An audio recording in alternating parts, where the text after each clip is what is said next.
तो जिस घड़ी का इंतजार था वो आखिरकार आ चुकी, मतलब कल आ जाएगी। लेकिन ये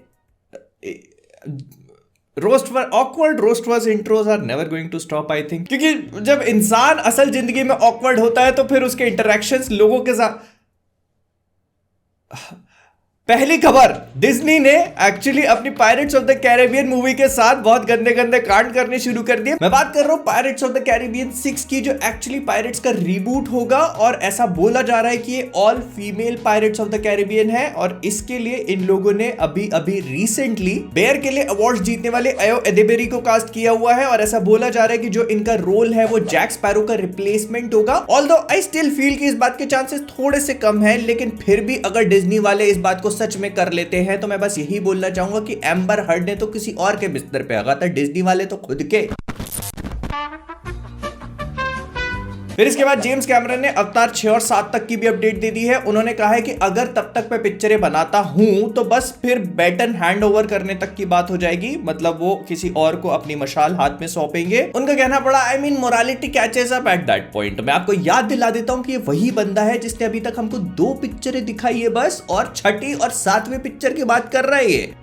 सर मोरालिटी नहीं और भी बहुत कुछ कैचअप कर लेगा तब तक तो, इंक्लूडिंग उम्र, आपकी नहीं हमारी भी। स्पीकिंग ऑफ विच, तो यूनिवर्सल पिक्चर्स वाले कांडों से दूर नहीं रह सकते। मैं वो तो बेसिकली हुआ कुछ ऐसा कि रोसवर्स पे कुछ टाइम पहले हमने जुरासिक वर्ल्ड मूवीज की ट्रिलॉजी के रिबूट के बारे में बात करी थी। तो यूनिवर्सल पिक्चर्स वालों ने उसकी एक रिलीज डेट भी फाइनल कर दी, जो है जुलाई 2025, जो कि इसको सुपरमैन लेगेसी के साथ में क्लैश करा देती है। लेकिन मजे की बात यह है कि इसका अभी तक कोई डायरेक्टर भी फाइनल नहीं हुआ था। तो उन्होंने बुलेट ट्रेन और एटॉमिक ब्लॉन्ड के डायरेक्टर डेविड लीच को इस रोल में उठा लिया, मतलब वो इस मूवी को डायरेक्ट करने वाले थे और सारी की सारी चीजें इन द प्लेस थी। लेकिन अचानक ही डेविड लीच ने कहा कि मैं इस मूवी को अब डायरेक्ट नहीं करने वाला हूं ड्यू टू क्रिएटिव डिफरेंसेस। मुझे पर्सनली ऐसा लगता है कि यूनिवर्सल वालों को बस कैमरा पकड़ने के लिए कोई चाहिए, और ये विन भाई की गाड़ी में डीजल भरवाते भरवाते ये तक भूल चुके हैं कि जुरासिक पार्क का फर्स्ट पार्ट बनाया किसने था। फिर इसके बाद पिछले हफ्ते हेनरी कैविल खबरों में बने रहे। उन्होंने कहा वो सीरीज और मूवीज में सेक्स सीन्स के फैन नहीं है। उनको लगता है कि वो थोड़े ज्यादा यूज करे जाने लगे हैं, और उनको लगता है कि अगर उनको ना यूज किया जाए तो ठीक ही रहेगा। सुपरमैन, विचर, खैर मैं भी क्या ही बोल रहा हूं, आना चलोत्रा और एमी एडम्स के साथ बाथटब में उतरने से कौन ही मना करेगा। मैं मना करेगा। सुना आप लोगों को याद होगा कि पिछले रोस्टवर्स में हम लोगों ने captain America brave new world की रीशूट्स के बारे में बात करी थी। तो अब हमको उसके बारे में भी कुछ नई चीजें पता लगी हैं। सबसे पहले तो ये कि इस पिक्चर से इन लोगों ने 2 कैरेक्टर्स को पूरी तरह से रिमूव कर दिया है। पहला होगा बकी और दूसरी होगी she Hulk.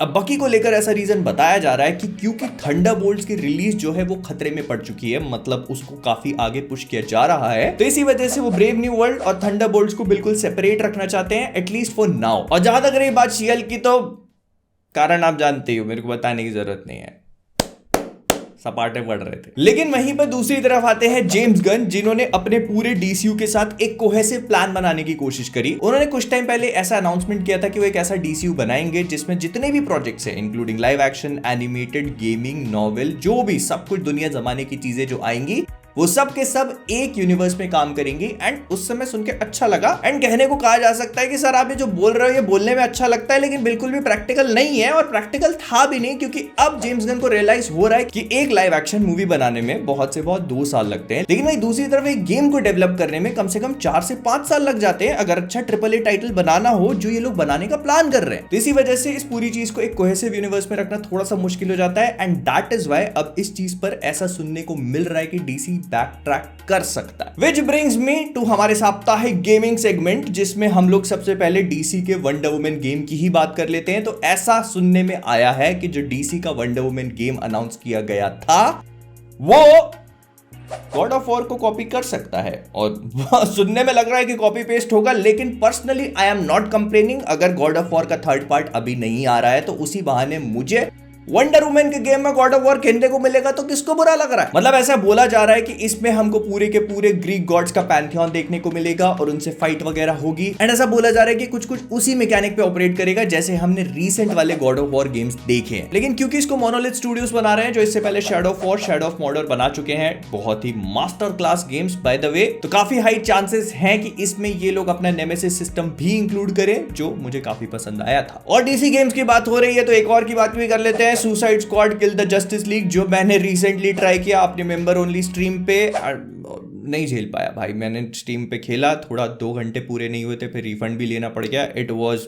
Hitting here. Story and cut scenes were very good, interesting लग रहा था, लेकिन गेम प्ले इतना ज्यादा हग्गू टाइप का था कि मेरे से नहीं झेला गया। अगर आप लोगों ने खेला तो please do let me know कि आपको कैसा लगा। लेकिन वहीं दूसरी तरफ इनसोम्नियाक ने इस बात को अनाउंस किया है कि वो लोग अपने न्यू गेम प्लस मोड को लेके आने वाले हैं ओरिजिनल गेम से पता नहीं कितने महीने के बाद, और उसमें कुछ न्यू सूट्स वगैरह भी ऐड करेंगे 7 मार्च को। तो डेयरडेविल बॉर्न अगेन जो पहले क्राइम ड्रामा होने वाला था, नाम में डेयरडेविल, लेकिन डेयरडेविल उसमें होता नहीं, पता नहीं क्यों। लेकिन खुशी की बात यह है कि मार्वल उससे खुश नहीं था, तो उसको अब फिर से लिखा गया। So Daredevil is now being born again.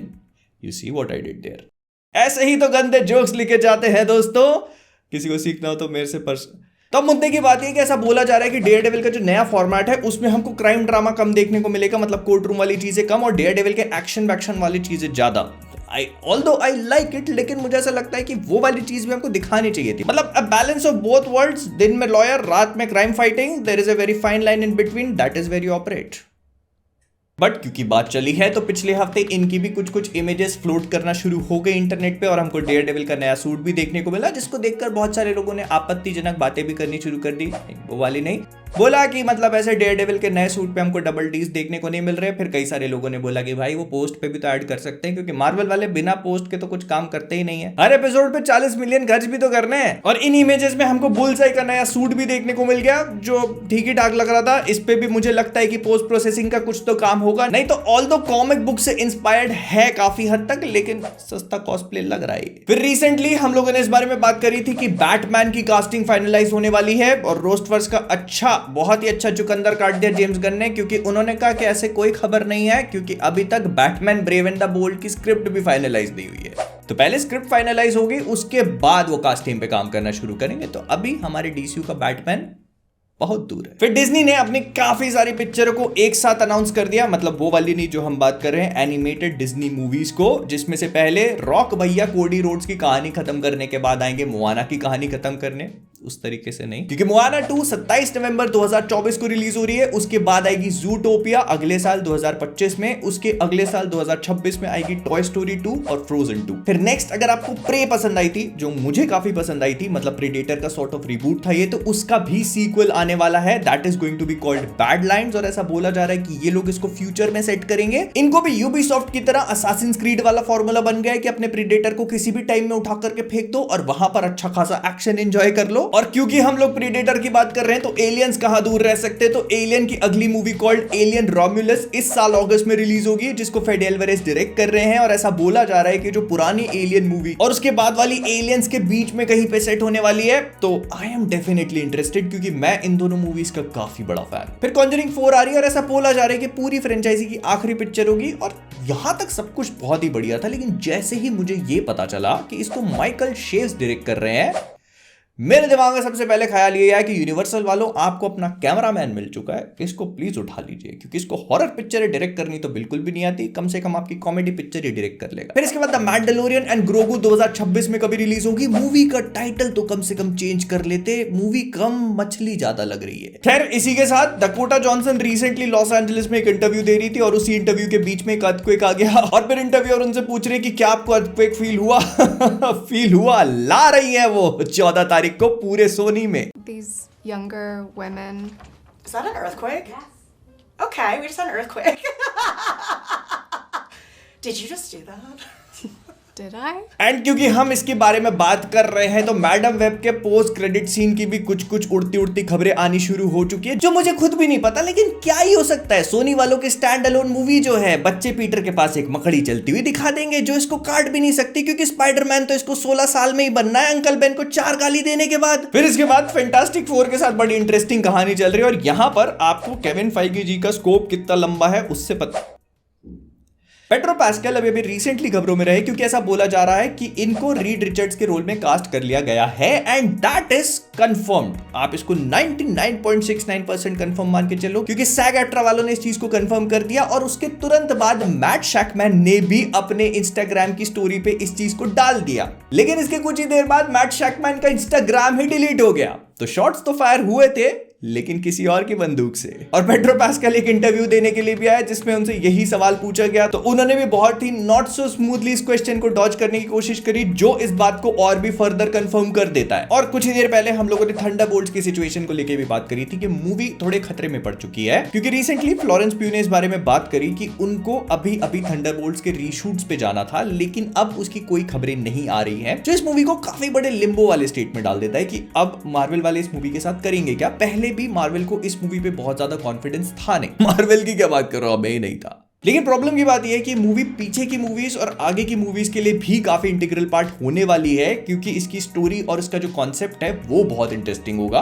जैसे Avengers Age of Ultron Civil War के लिए थी तो ये भी इटर्नल्स और उसके आगे की जो पिक्चरें होंगी उनके लिए होने वाली है। और रिसेंटली इस बात को केविन फाइगी के ऊपर के अन्नदाता बॉब आइगर ने भी कंफर्म किया कि वो लोग थंडरबोल्ट्स को कैंसिल नहीं करने वाले हैं। इनफैक्ट वो 2025 में ही रिलीज होगी। हो सकता है कि थोड़ा सा डिले हो जाए, मतलब पेट पे लात तो नहीं पड़ेगी कम से कम। और इसी चीज पर और भी एक्सपैंड करते हुए बॉब आइगर ने ये भी कहा कि मार्वल जो है वो क्वांटिटी के बजाय क्वालिटी पे फोकस करने वाला है तो इसी वजह से हमको कंटेंट थोड़ा कम देखने को मिलेगा लेकिन हाँ क्वालिटी वाला देखने को मिलेगा। तो इसी वजह से कंटेंट भले ही कम हो लेकिन जो भी मिलेगा वो अच्छा देखने को मिलेगा। ये 1000 बार बोल चुके हो अभी तक लेकिन फिर शी-हल्क का सीजन 2 अनाउंस कर देते हो। लेकिन इसके बाद बढ़ चलते हैं हम लोग हमारे साप्ताहिक डेडपूल न्यूज की तरफ। तो सबसे पहले तो कल टीजर आ जाएगा, प्रोबेबली इस टाइम तक ड्रॉप हो जाना चाहिए और अगर सब कुछ सही रहा तो इसका ब्रेकडाउन भी मैं जल्दी से जल्दी कर दूंगा इस वक्त तक, तो इसलिए सब्सक्राइब आज तो बोलूंगा। तो सबसे पहले तो डेडपूल के टाइटल को लेकर बहुत सारे रूमर्स और स्पेकुलेशन इंटरनेट पे घूमने शुरू हो चुके हैं। मतलब डेडपूल का टाइटल डेडपूल 3 नहीं होगा, मैंने पहले बोला था कि डेडपूल वर्सेस वोल्वरीन होगा।